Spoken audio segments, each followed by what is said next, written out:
The last thing that we're going to learn in section 6.3 is how to multiply binomials. So a binomial times a binomial, or an expression with two terms by another expression with two terms. So how do we do that? So again, whenever we hear multiplying expressions, we want to think of distributing. So we're going to be using our distributive properties whenever we're multiplying these terms together. So the first thing that we're going to do, I'm going to go ahead and put a little acronym up here. Maybe you've heard of it. Actually, I'll put it over here so the glare is not on it. Some of you who may have taken high school algebra, maybe your teacher told you the acronym FOIL. So that's another little mnemonic or memory aid that can help us remember the steps in order to multiply binomials. So if this helps, that's fine, but you have to remember that this acronym only applies to these situations right here, whenever you're multiplying a binomial times a binomial. So the first thing that you're going to do is multiply the first terms in each set of parentheses, then multiply the outside terms, then multiply the inside terms, and then multiply the last terms. So when we look at that, we're going to take the first terms and multiply the y times the y. So y times y equals y squared. And then we're going to take the y times the 3, or the outside terms. So y times 3 is just going to be 3y. And then we have to start, so we took the y and we distribute it to each thing each term in the next set of parentheses. So we need to do that with the last term inside the first set of the parentheses.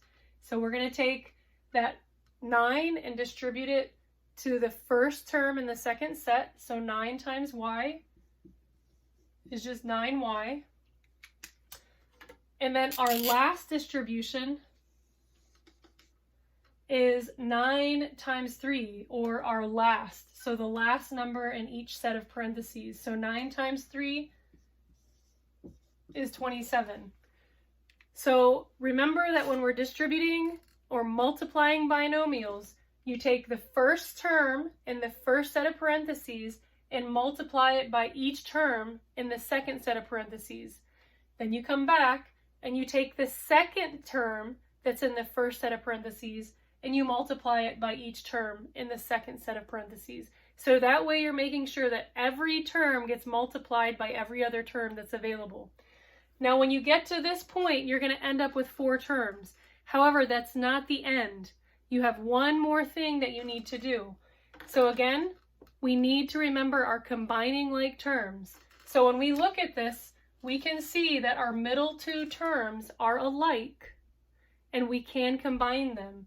So a 3 plus a 9 will equal y squared plus 12y plus 27. So every binomial, whenever you multiply a binomial times a binomial, you should always end up with a trinomial. So the middle 2 terms should always be combined. So just remember that step at the very end. So let's work through this one more time. So we're going to take our first term and multiply it by our first term. So 10 times 3 is 30, and a times a is a squared. And then we'll take our first term times the last term in the second set. 10 times -4 is -40, and we just have an a times a 1, so that'll give us a. And then we're going to move on to our second term. So we have a -b times a 3a, okay? So a -b times a 3a. There's nothing in there that's going to combine. There's no coefficients or variables. So that's just going to give us a -3ab. So we just combine them all together. There's nothing there that we can actually multiply because they're not alike. And then our last one is going to be our -b times a -4. And negative times a negative will equal a positive. So this is going to end up being a positive 4b. Now when you look at this, you can see that none of these terms can be combined. So typically, especially when we get into chapter 7, we're going to be dealing with where we have a variable on the front and constants on the back. The reason why we can't combine these middle two terms, if you look back to our original problem, we had a negative b here and a negative 4. If this was a constant instead of a variable, we would be able to combine those two terms. So just keep that in mind. You're not always going to be able to combine the middle two, and that's why I put this up here. But 95% of the time, that's something that you want to remember to do.